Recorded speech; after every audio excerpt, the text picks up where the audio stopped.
sure where we're going to pick up today. I mean, I think we pretty much finished our discussion around the merging of cultures and how the different kind of cultures might impact or interact with one another. But before we jump in any of the real meat of whatever the day holds, I'll ask if anyone has any questions or comments around that. But the other thing is that we never did finish doing our little walk around the change grid to talk about what's happening in some of these areas on the far left side, the in-grid side of things. So at some point, I'd like to finish that up as well, just so we can kind of say it's done. And then I think, I don't remember Tim or Chris who sent me the information about Enneagrams. One or the other of you. Chris, did you do it? I think you did.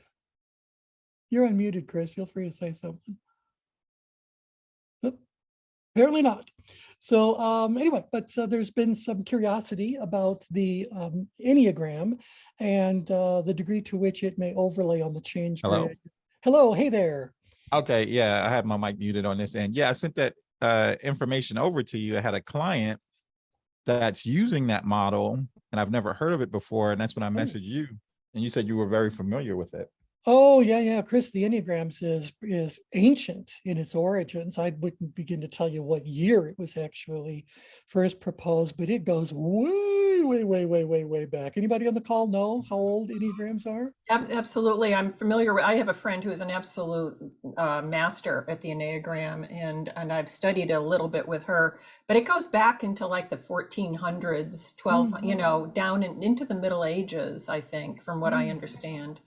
And I know that the diagram is considered sacred in certain ways. Yes.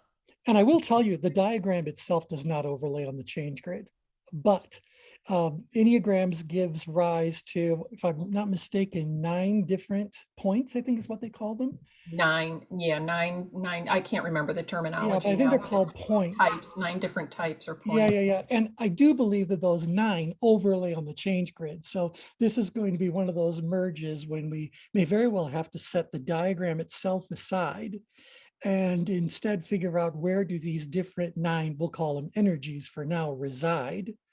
And then we can look at why they're arranged the way they are to figure out if there is some overlap, some resonance or whatever in the overall shape of the diagram. Yeah, that would be a fascinating and very complex conversation, I think. It would be, yeah. So I'd like to get around to that, but I kind of feel like we need to at least finish what we started before we kind of embark on a discussion that I believe is going to be very deep, very rich, and it's going to take a reasonable amount of time to go over it and do it well at all. So, oh, by the way, someone sent me a little message asking me a question about when we bring a model to the circle, how much research do we do of the model itself before we bring it up? And my answer is as little as possible.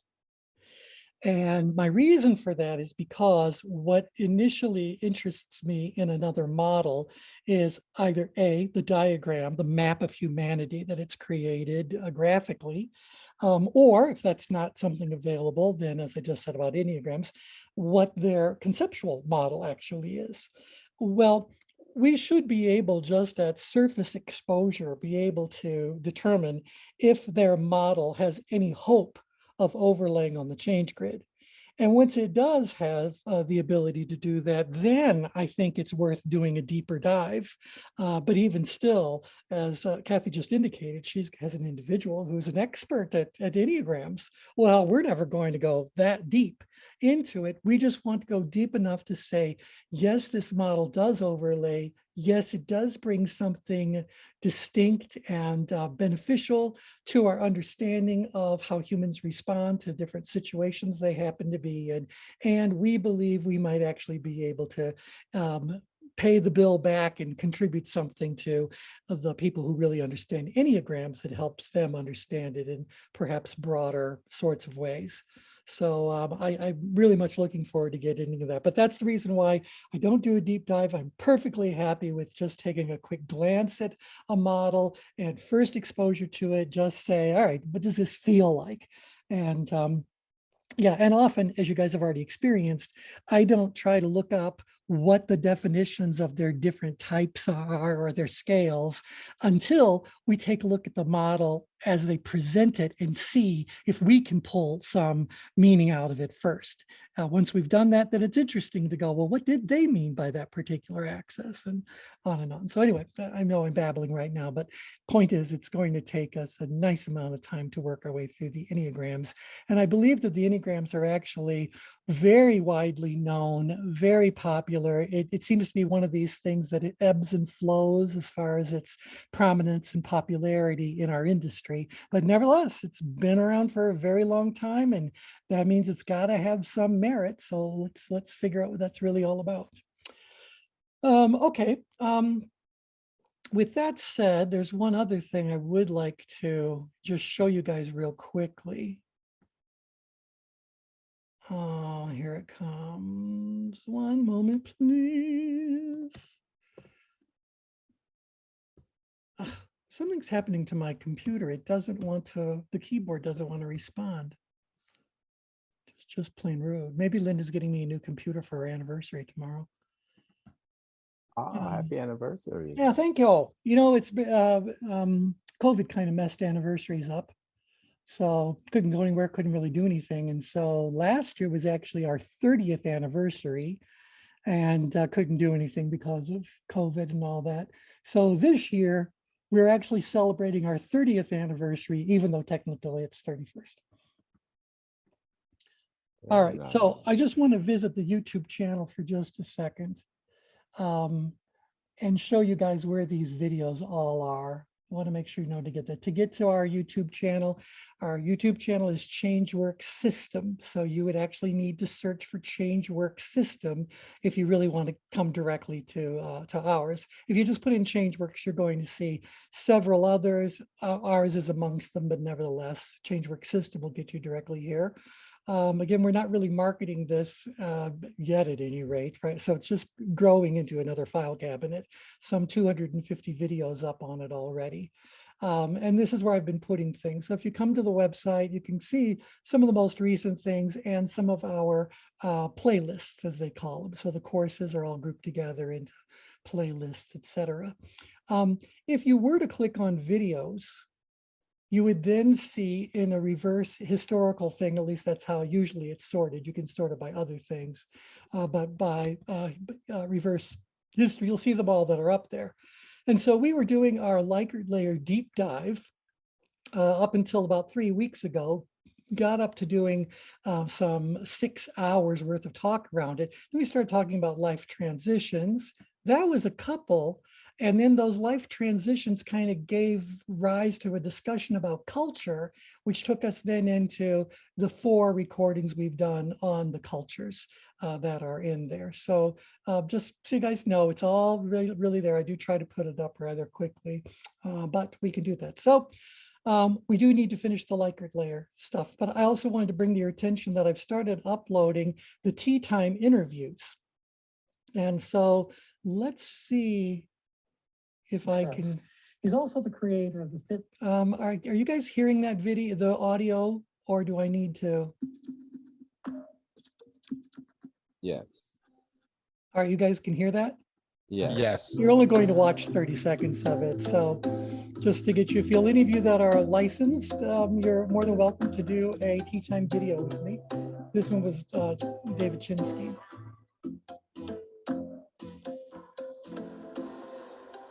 Hi, everybody. Welcome to Tea Time. I'm your host, T. Falcon Napier, and today we're joined by Dr. David Chinsky.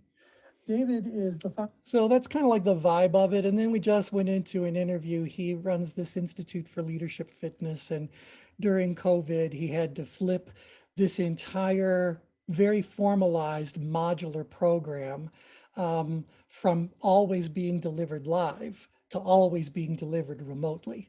And so it was pretty interesting to hear how the pandemic affected the modules that people were choosing because they could do them in any order they want, and then ultimately the delivery system of all that. So if any of you would like to be on Tea Time, just send me an email and we'll set up an interview. Okay, so with that, does anyone have any questions or final thoughts around our subject of merging of cultures on the change grid? I have a question. Yep. The I started digging into that collective illusions. I actually purchased the book. Ah, And his perspective of collective illusions, he says, is quite simply they're social lies. And I believe the way he described it in the book, he says they occur in situations where a majority of individuals in a group privately reject something or particular opinion, but they go along with it because they incorrectly assume that most people accept it. right, So that right. becomes kind of the dark side. So with that and what we've been talking about in terms of like psychological safety, the importance of that as relating to culture, and Tim or Kathy probably can speak to this, but this is how I perceive it. It seems like a lot of the training around it, particularly within organizations and how people are indoctrinated, is different. But within organizations, it's around content. But it seems like from what this author is talking about, he's more concerned about context because a lot of his research is dealing with individuality and not just kind of standing out on your own, but when do you begin to question these norms?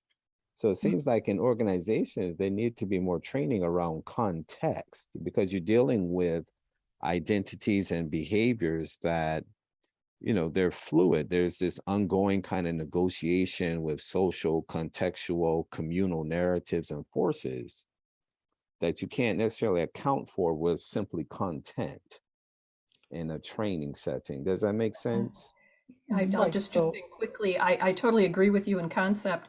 Could you tell me again, because I missed these last sessions and I know I can go to YouTube and Oh find yeah, it. we were watching a video that Okay. Chris had sent over from Big Think. Oh, yeah, Big Think. I get Big Think. Yeah.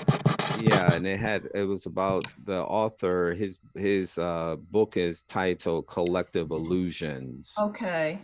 And he says it comes from, I think, a researcher back in 1928, or Dr. Schenck is who he got that from. Okay. Okay. I just haven't had a chance to review a lot of the big thinks or, I mean, it's really a good, okay, that's great. yep. And so Brian, he said that then collective illusion leads to collective what? Dishonesty, or what did he say? He said he says, let me go to it because I have the book right in front of me. He says, simply put, collective illusion are social lies. Social lies, as in two words, social lies. Right. So that social aspect is key here because again, from what he goes on to talk about is this idea that they occur in these situations where majority of individuals just, they privately reject something just because their thinking is that everyone accepts it. And so Right. that's where he's basing it on. But I looked at his research because he was a Harvard researcher, and a lot of his research is on individuality. And that's what this Dr. Schenck, he says, is the first scholar that explored this idea of collective illusions, because what Dr. Schenck was looking into in his research was some kind of religious community, and he wanted to know how people arrive at their decision making. That's what he was interested in mostly.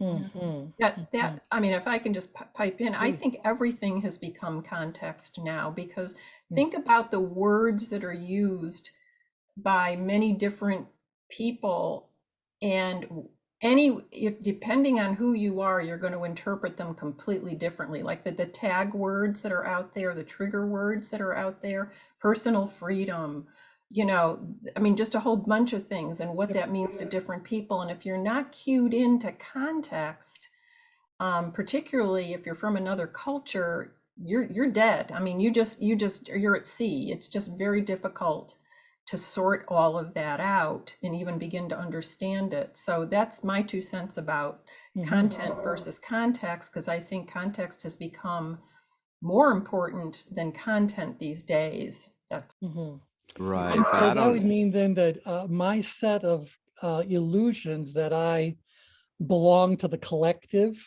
around can be very different from one setting to another. So I have a different set of collective illusion. How do I put this? Okay, I shared with you guys that I'm an atheist, and obviously for reasons that should be readily apparent, I don't widely broadcast that. But I'm not, trying to hide it so much as I just don't want any attention put on it, because what's the point? Well, I can tell you then that my collective illusions when I am with general population are very different than when I'm with others who share my thoughts. Is that an example, Brian? Or you said the other part of it is that you have to believe in something, it says even though they you may not believe in it. incorrectly, right? They incorrectly assume that everyone kind of goes along with it. That's why I was asking a question about context, because I was thinking about like Dr. William Bridges, his work is in transitions, right? And so from a change perspective, we always talk about change is situational. So situational change kind of hinges on the new thing, but when it comes to context, and this is why I think organizations don't do enough around it, the psychological transitions that Dr. Bridges talk about, that depends on letting go of some old reality and old identity before change take place. So that's uniquely different when he just, and often I think the content is shaped around the actual transformation, the outcome. Transitions doesn't start with the outcome. It starts with the, getting rid of the old, like unlearning. And so that takes longer. And that's why I was asking a question, like, how do we account for that in the training where we can create this space for psychological safety, where people can begin to explore these various aspects that we looked at, the integration, assimilation, separation, those kinds of things on the change grid. Because I just imagine Tim is often faced in his work with resistance automatically when you're talking about DEI. Sure. So I would think that the training then, or a good source of it, will be about helping people to see kind of the dynamics of each of those kinds of things playing out, or like create some kind of training experience where the experience now shifts their thinking about being in these particular context, and then that way they can leave with it with at least some kind of understanding. Like the Native Americans say at first, to understand a person you must first walk in their shoes. That's taking on some of their context, or at least beginning to open up and understand it, as opposed to just closing it off and becoming very Right. Well, and it sounds like what you're doing in a classroom or in a counseling sort of a situation is you are creating a new environment right. that may very well come in with some spoken norms that you'd like to see present, but ultimately it's going to become whatever it becomes. Tim, you were going to unmute there for a second, so you want to? Yep. Yes, and I think it's a really great question that Brian poses around context versus content. So a couple of things are running through my mind. Certainly when we think about social media, it seems to me to be mostly about content. And getting folks to just get content out there. I think perhaps maybe in the absence of context, but just making sure that you get content out there. In terms of the organization, you're right, and that's part of the challenge, because you really want to get folks to begin to understand context versus content. And the whole idea of trying to get people to understand the experience of others. One of the models we often use in that work talks about intent versus impact.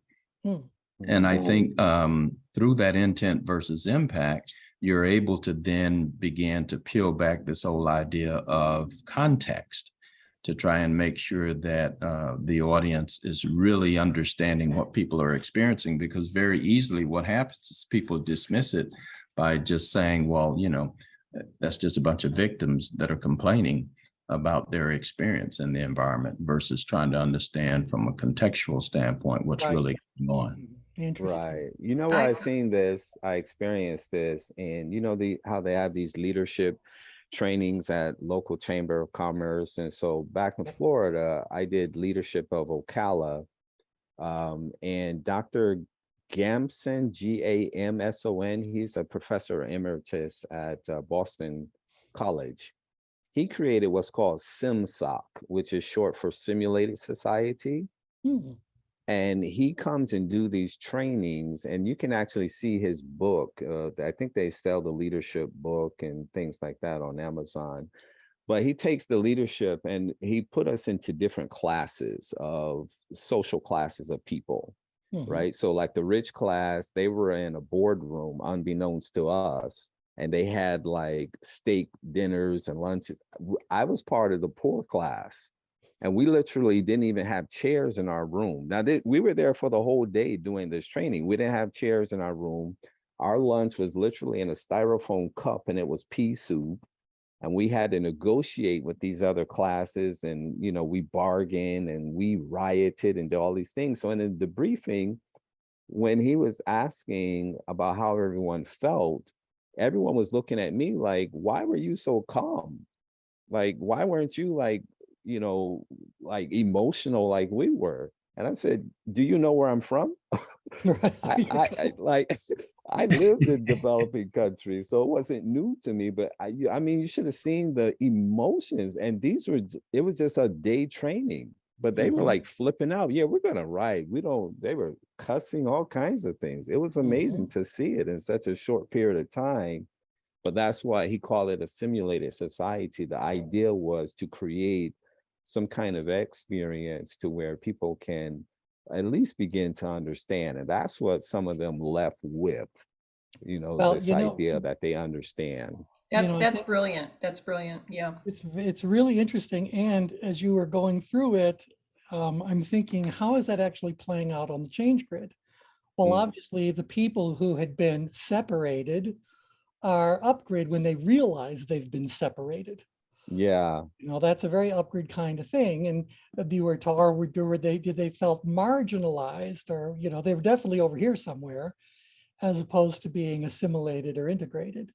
Yeah, exactly. So I think that's an interesting kind of a thing. I do want to just get back to one thing, Brian, if you can just tell me, did they identify this collective illusion as a particular type of bias? No, he just said it's just when individuals conform to what they think the group wants, they end up doing. Right, but that would mean that I have a bias towards doing what I think other people are already doing. Right, you kind of like just make these, and he put in parentheses, incorrect assumptions. That's why he called it collective illusions, and he used that terminology, illusions, throughout the book. He says this collective illusions has like this dark magic to it, because it's a subtle attack. You don't even know that you're doing it, really. So it reminds me of Malcolm Gladwell's work, and I can't remember if it was in his book Blink, but he used this term rapid cognition that says through the repetition of messaging, we can affect an individual's or a group of people's behavior. And so I think about folks in corporations whose job it is to market the products and services of that business. And whether they know the term rapid cognition or not, they probably understand the theory of it. And so if you think about it, we see commercials repeatedly run, and the next thing you know, we're either buying that product or service and not really thinking about it. And so when I think about this collective illusion, that's what it it has me thinking that it in part is saying is that, we're moving along with a group of people simply because, they're going in that direction. We're not necessarily processing right or wrong, or does it make sense? Does it, marry with my values?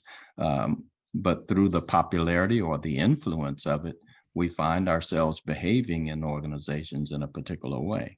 Yeah. And for me, that's that collective illusion.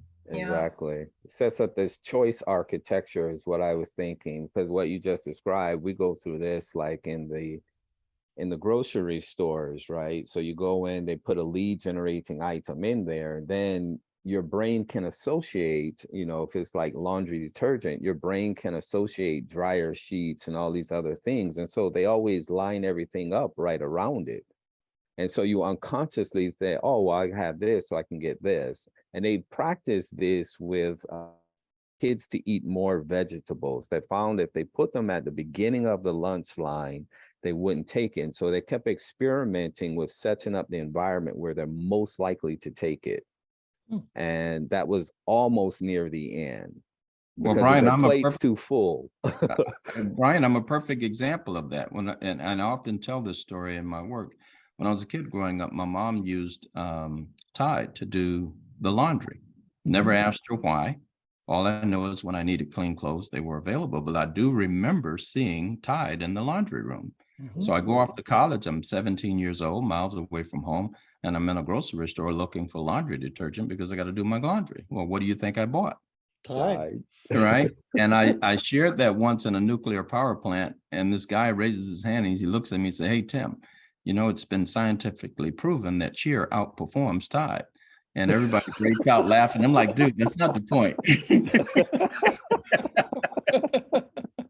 Oh, that's good. That's good. Well, that then brings up, I'm trying to figure out where this bias lives. So we're talking about people are operating under a collective illusion. Where does that land on the change grid? Are there places where I am less likely to succumb to the illusion? How does it all play out? Where am I more likely and less likely to become I'm going to say a victim of collective illusion since it. Yeah. T, I think that's a great point about separation, because I think that's a big point that they were bringing out in that video. When you think about the study they were doing about Vietnam, where people were dealing with that famine, but there were certain people, I forgot the term he used in the video. There were certain people who weren't weren't showing the same signs as the people that were in the famine. Like their children were actually gaining weight and still living healthy because they didn't go along with it. And it goes to a quote that you talk about: a long time of thinking of being wrong is it the superficial feeling of appearing right. Right. So what they did was feed their family shrimp, going against the norm, but they kept it in secret. Right. They kept it in secret, but they continued to be healthy. So they were separating themselves from the collective illusion and getting those positive results. And then the collective illusion, those people that were in that actually turned and started eating shrimp. And so it kind of turned the whole norm or the whole culture. Right. For those who haven't read that story, it was all about a very long-held belief that shrimp was dangerous for children to eat. So, but this one family or a handful of families kind of said, yeah, but our crops have failed. We've got to feed our kids. So we're going to feed them what we have. And what we have is shrimp everywhere. And their kids thrived and everyone else ended up with malnutrition of some sort or another. Is that the story there, Chris? Or Tim? Chris. Yes. Okay. All right. So now, I'm kind of thinking then, well, if I'm someone that's going along with this collective illusion, if I'm not someone who decides to question whether or not this belief that's widely held is actually legit, where am I on the change grid? See, I think it's in grid. So I might not do that. I might just go into or fall into this collective illusion if I'm on the id grid side of things. Why would that resonate? Actually, the answer is right there. Well, that whole follower energy is what's being triggered. So I don't know all that much about it, but I don't think it's all that challenging because people have already figured it out. So that's why, you kind of wonder sometimes if people have certain beliefs, although they've never put those beliefs to the test, and you find out, no, they just inherited or absorbed the beliefs from some other outside party. And there they are. So, they really don't know all that much about it, but it really isn't all that difficult. So here they are following whatever it is that's been put in front of them. So I think that this collective illusion population could be filled with people that are on the in-grid side of things. Are there any other areas on the change grid you think might also show up for that party? He used the term in the book, the researcher that he said first quoted this back in 1928, Dr. Shank, when he was studying this religious community. He used the term that I highlighted, said they willingly surrendered. So if you willingly surrender, that would be outgrid, yeah? Well, I'll go to one other slide and then let you build Or your would it case. be more downgrade because of delegation? Right, Because of the remember, threshold of delegation, like you give it up. that's right. Remember, threshold of delegation is the level of Okay. tension at which we willingly relinquish control. Okay. That's definitely downgrade somewhere. I mean, I suppose there's someone out there whose threshold of delegation is upgrade somewhere, but generally speaking, we would consider that before someone's willing to let go of something, they have to let go of whatever the energy is that they hold with that situation. So And that's the model that Brian was referring to of Dr. Bridges's work, saying that transition begins with an ending, the willingness to let go of there something. it is. There it is. And so I could say that there's a lot of people that are in that assimilated population who would also fall into the collective illusion. Maybe it's because they're down in apathy about the whole thing and don't care to judge it. Interestingly enough, they're the ones that are most equipped to analyze and judge, right? Why would I say that? Because it's analytical Oh, energy. it's analytical. They're downgrade. They know their stuff. They've got their ability, but they kind of go like, I don't either want to, I don't think it'll make any difference. So whether it's a lack of productive tension or a lack of, mission, purpose, drive. I don't want to say drive, that's upgrade. We know that, but they've got no reason to be giving it any kind of a deeper look until they do that. Now, I also wanted to bring up something that I don't know if you guys have seen it or not. If not, I'm going to recommend that you watch In the End is Nigh. Have any of you seen The End is Nigh? No. No. Okay. The end is nigh has just come out in recent days, and you can find it on either Hulu or Peacock. It's actually an NBC show, and it features Bill Nye, the science guy. Oh, that's my guy And he there. is explaining over a course of either 6 or 8, I don't know how many episodes there are in the whole series, but all the different ways that the world can come to an end and what happens as they come to an end and what we could have done to prevent it. And one of the things he talks about is normalcy bias. So like the first episode is all about hurricanes. And so he poses the question, how is it that when we are surrounded with the most advanced intel on weather patterns, wind patterns, the way the planet behaves, we've got all these predictive models, we've got all of this kind of stuff. Well, when those people come and then say, people, there's a giant storm heading our way, people will dismiss it because it disrupts their normalcy, whatever they already hold near and dear. So I'll read here. So normalcy bias or normality bias is a cognitive bias which leads people to disbelieve or minimize threat warnings.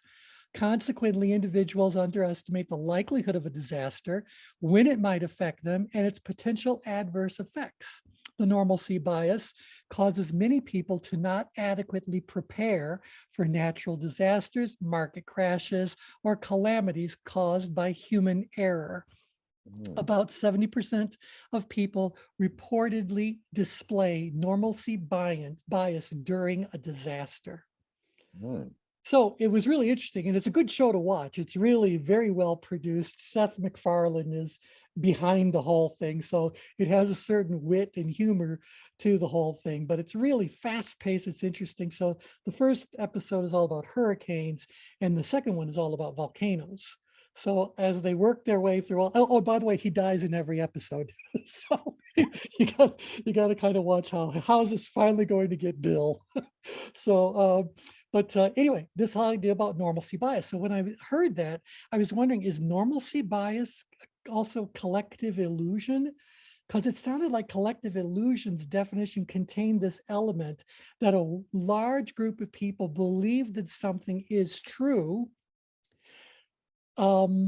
simply because we believe that a lot of people believe that something is true. So it's not really normalcy, is it? Or do you guys feel those types of bias are different? Yes, I think they're different, or at least that's what Yeah, I okay. feel And like I'll it's just different. throw out also that I kind of believe that one thing that normalcy bias, okay, no, I'll do as a question. Where do you think normalcy bias lives on the change grid? Lives down in apathy. It lives down in, yeah. And apathy, because the person's kind of You're like assimilated. Yeah. Yeah, and so there's an assumption of control, an illusion of control, so they could be downgraded. How many people, though, do you think use a normalcy bias as a way of self-medicating the anxiety they might be feeling about the weather? So even though they may be nervous about what everyone's talking about that's heading their way, they may still hold on to the thought that this too will pass. This won't really affect us. If it does hit us, it won't be bad. And so that almost feels like a stress response. You guys think that could be the Well, case? it's a denial response. It's a I don't know if Right. denial lives here, but it's a denial to what you already know in order to feel comfortable. Which is such a human response. It's Yep. such a Well, power. and in The End Is Nigh, one of the lessons he will make is that for the most part, any calamity that's heading our way is because of how we have been behaving as a civilization over our history. And that at a certain point, we have to realize that the cause of all these things that are going on is at least in part what he will call an act of cow. So, and it's very funny, so I won't give it away, but basically he's talking about the fire in Chicago. And he says, do you realize that never would have happened if someone had simply put the lantern away? Keep the lantern where it belongs. So how much of these massive global disasters that can be triggered, and he'll show you exactly how it can all unfold, are really going to be because somebody did something negligent. And I thought that's really very, very, very, very interesting. So I thought, well, does that live up grid? Does it even live out grid? Do you think people might be, what do I say, widely broadcasting a message that everything is normal, that these threats are overblown, they're out of proportion, you should ignore them, even though they're all coming from highly vetted sources? Thoughts about that? Well, yeah. I mean, I think that's the case as you look at. I mean, look at climate change. Okay. Yeah. I mean, yeah. Climate change. I mean, that's people have been denying climate change for 30, 40 years. Right. And so, and they're very intelligent people who feel as though they are in control of their lives. So I don't know, I don't know if it comes from that part of the grid or not. It feels like it might. Well, I think that, let me switch to another little layer here. I think that there are a lot of people in the scientific community, whether we're talking about global warming, we're talking about pandemic response, talking about whatever, but like right now, we're in a horrible drought situation. We're running out of water. Meanwhile, how much of the planet is flooded completely, out of proportion to anything they've ever experienced. So the amount of water on Earth is finite. So it's just, where is it located? Well, it's not here. So, we're hearing all kinds of messages from the thinkers who are saying our data is really very clear. And that data is telling us that somebody just might want to do something. Can you hear that voice of the thinker modifying to the voice of an advocator? Somebody should do something about it. And then hopefully from the voice of advocation, some leader is going to emerge and present themselves, because ultimately a leader with proper energy and the right motives and all that is the one that's going to help us say, well, this stuff makes sense. It's, they've built their case. It all makes sense. We need to be out there influencing other people, get the whole thing changed. So you guys can kind of feel that I think all of the stuff we're talking about started off with a thinker noticing something.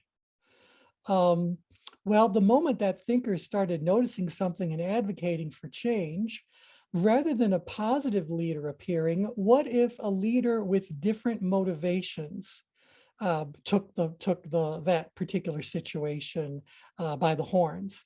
And instead of saying looking at this merits response, we need to be in action right now, or was those voices saying this is all overblown, this is not, they're all confused, they're looking for a reason to be valued or whatever, but it's never happened, it's never going to happen, blah blah blah. Can you guys feel that dynamic has actually played itself out on more situations that we care to talk about? Absolutely. Yes. Yeah. And so that's what I always wonder about. It's one thing that someone has a normalcy bias. I get that completely. I want to know what happens when someone uses our normalcy bias against us. So, or when the reason why they want to abnormalize the situation. So maybe rather than normalizing it and saying, hey, it's nothing, maybe they go like, oh my God, this really is, a total disaster heading our way, blah, blah, blah. What would their motivation be in driving the population that far up grid? Could it be creating fear and then power, and having power over that fear? That's right. And so if we've got people that are terrified by something, how willing are they to grab hold of the life ring I'm throwing their way? So as a way of, or in the name of helping them, I'm actually taking from them their own personal control from that situation. All right, can That's you guys exactly all? what the pandemic was, and in many respects, when with the mandates, the government ultimately has to respond in these kinds of crises, but the messaging around it and the mechanisms and all of that surrounded it was horrible. Right. Well, and that's where you have to get down to what was being communicated and what was the true motivation behind what was communicated, how it was communicated, where and when. Maybe that's getting now more into the context instead of the content. Obviously, the content is what the content is. But how do I go about parsing that content, positioning it, emphasizing bits and pieces, ignoring others? I gotta believe a lot of it has to do with manipulating people's biases or manipulating them based on their biases. Yeah, and I think that's the work at hand for our time, just because how fast things are moving. So, again, Dr. Bridges' transition model talks about starting with this ending something, losing or letting go, but then you get into this neutral zone before the new beginning. And the neutral zone is this idea of psychological realignment and repatternization, operationalizing things. That takes time, but we want a quick answer to everything. And, we talked about before, when Kathy mentioned how we're losing the capacity to reflect on things. And I think that's why this context seems to me to be important part of creating the humanity back in the workplace. I agree. And the And community. keep in mind that every time anyone mentions this idea that it's contextual, what you're really saying is that this is a time for the change grid to be used, because the change grid is situation specific. It's all about context.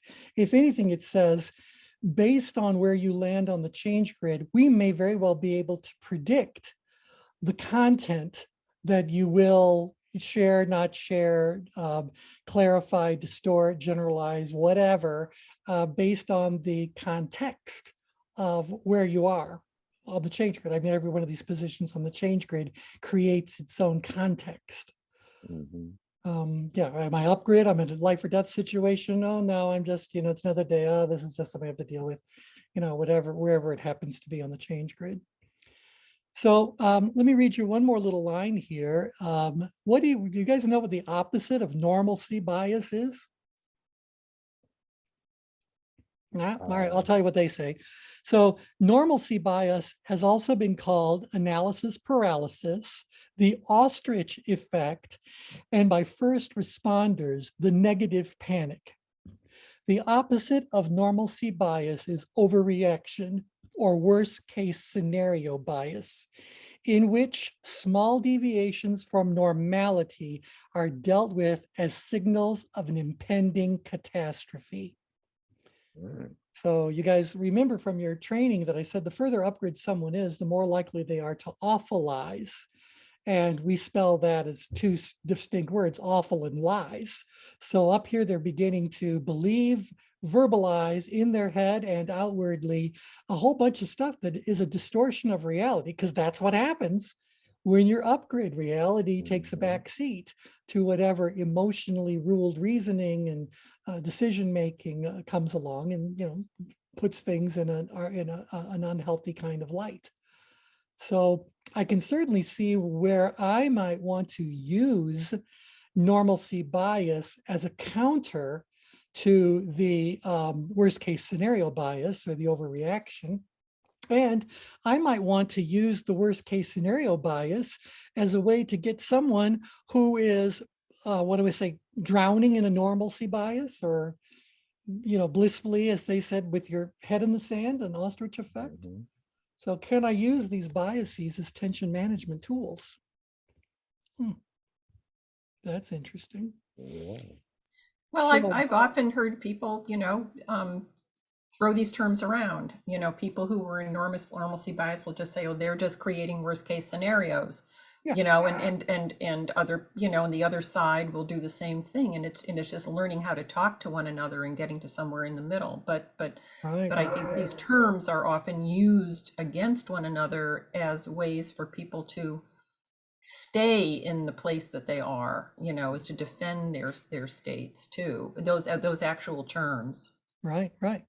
And so, Kathy, would you say that on this continuum between worst case scenario and normalcy bias, if those are two extremes on a continuum, would you say that there's kind of a bell curve between them, and most of the population is at neither extreme, but somewhere in the middle? I don't know if it would be a bell curve. I have a sense that it favors normalcy bias. I would imagine it does. Natural is downgrade. Yeah, it favors normalcy bias because humans want to feel safe. Right. And so I think that's why it's really easy to condemn the outliers, on either side. But I think, obviously the best place to be is in the middle to get perspective, the neutral zone. Yeah, well, the truth is in the middle. Yeah, the truth is in the middle. But I think that societies in general tend to favor the normalcy bias. I would say that's probably very consistent with everything we've learned as we do these merges. Yeah. Okay, so then worst case scenario bias we think would exist upgrid as far as how it naturally emerges. Does that feel right, or do we think that could also be an outgrid kind of a thing? who's delivering these messages of impending catastrophe? I could get the very reactive person up grid, but I could also get the very driven person out grid. I think it can be both places. Yeah. I think when it comes from like an authority or a leader, because you know the healthcare space is built on that, right? You know, where the white coat is kind of the authority that's driving a lot of this. And I look at the toxic cultures, what I've been looking into as of late in healthcare, and we know the system is tainted, but we have to go way back to how they even train in medical school. So the medical students are coming in with these kind of, this is the norm and this is the hierarchy on top of the system. And you know, these is given to you by those who outrank you or have some kind of authority, and that becomes the norm. That's just what you know. You talk to physicians now. I just had a friend who committed suicide from burnout that I just got the word about last night. And had training, right? So they had training, and I just spoke with them last week. He said nothing has changed. And that's, you know, is what these people in authority say. And that's just what they you know, accept as the norm. And you often, that's the languaging they actually use. It is what it is. And so it's kind of like, well, who's to change it is what I ask. Well, who's to say anything? It can't be just is what it is, and you're suffering. Interesting. Yeah, that's why I think that there's a correlation between this normalcy bias and this collective illusion. And I think that it at times is perhaps even unconscious bias. Yeah, right. You know? Because how did they go about settling on what normal really was? Right. Yeah. Wouldn't you say that mostly when you're down grid and assimilated to a great extent, that is unconscious bias? It certainly reaches way down here. Unconscious might not, you know, if we're looking at the layer with apathy there, it might be at the bottom of apathy where we actually are unconscious. Or it's pushed to the back burner of our mind so much that it's going on autopilot. I think that you're right. If I'm going to be a little bit more upgrid around it, I think I would be more in the mind of challenging the normalcy. Because sooner or later, you know, the advocate has to come into play or nothing's going to change. Am I making sense that it's sooner or later someone has to say, people, you know, this is not normal. Here's the data. So I think, T, the thing that concerns me about it is that is the fact that it moves from the cognitive to the behavioral. And so we began to see it, you know, if we think about the organization, we began to see it in how people interact with one another, be they colleagues or customers or vendors, wherever those people relationships are.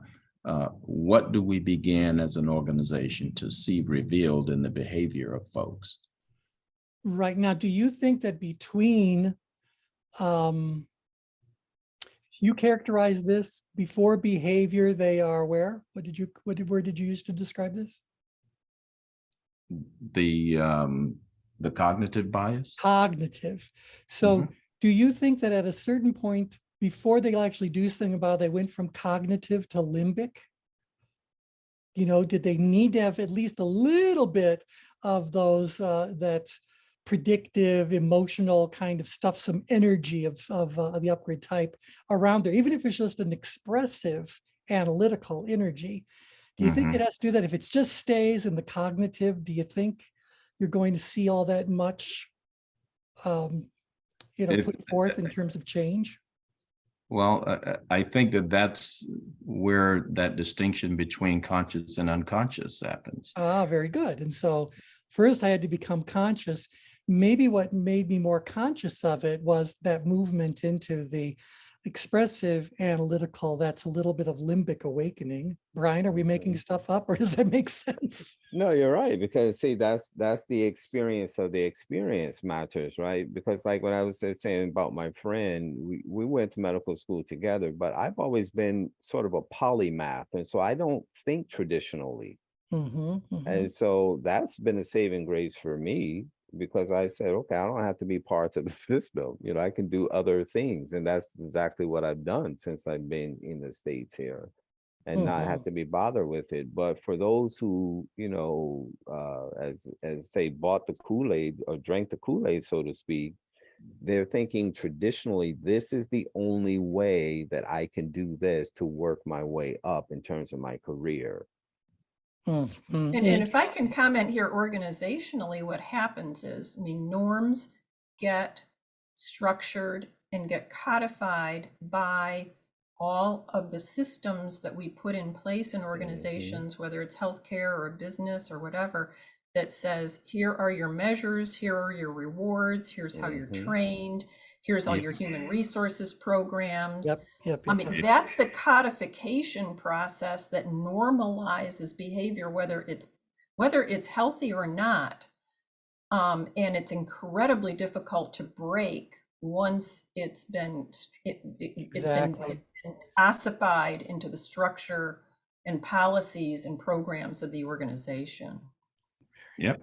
Very interesting. Okay, I'm going to slide something into the screen, because as Tim was talking, I was reminded that I saw something in the Wikipedia thing. Always go to Wikipedia. It's at least interesting enough to get started. But this idea here, let me see if I can make this larger and still get it to fit on the screen. So Amanda Ripley, there's a name for somebody to research a little bit. Author of The Unthinkable: Who Survives When Disaster Strikes and Why, identifies common response patterns of people in disasters. It explains that they're, oh, good grief, I made it wider and it just made life even more difficult. Denial, the three phases are denial, deliberation, and the decisive moment. Now, without reading this verbatim, she basically says that this pattern plays itself out regardless of the magnitude of the so-called disaster. So it could be something that's very minor and happening only to you, only in this moment. It could be something very, very, big and affecting a lot of people. But she basically says that if you really want to get good at surviving, you need to be able to get through denial and deliberation quickly. So you're doing whatever it is that needs to be done. Why? But because if a person does not have a plan in place, this causes a serious problem, because of the effects of life-threatening stress on the body, tunnel vision, audio exclusion, time dilations, out-of-body experiences, or reduced motor skills limit an individual's ability to perceive information and make plans. I just heard her say that if you don't have some sort of a plan, you're going to end up upgrid. And the only way out of upgrid is to be able to very quickly get to that decisive step, to be able to do something. Failure to do so can result in injury or death. Right. So Think about a pilot, right? That's what pilots do, right? They go into the simulator. Yeah, that's why, the military is trained the way the military is. Exactly. First responder, it's like, this is the time for your training to kick in. Right. The plan is already in place. You just need to put the plan into action instead of try to figure out, oh my gosh, what are we going to do? Okay, well, I don't know how to label this call when I put the recording up, but it's been an interesting conversation. I would like to finish up the little sections of the change grid on Thursday, and I think I can do it in less than a whole session. There's just not all that much for that we need to be able to say on the in-grid side of things. Not because there isn't a whole lot we could say, but because it just doesn't come up all that often. So most of the discussions, most of the plottings, you guys know, are going to be more upgrid, outgrid, and downgrid. You just don't see much stuff that plots in-grid.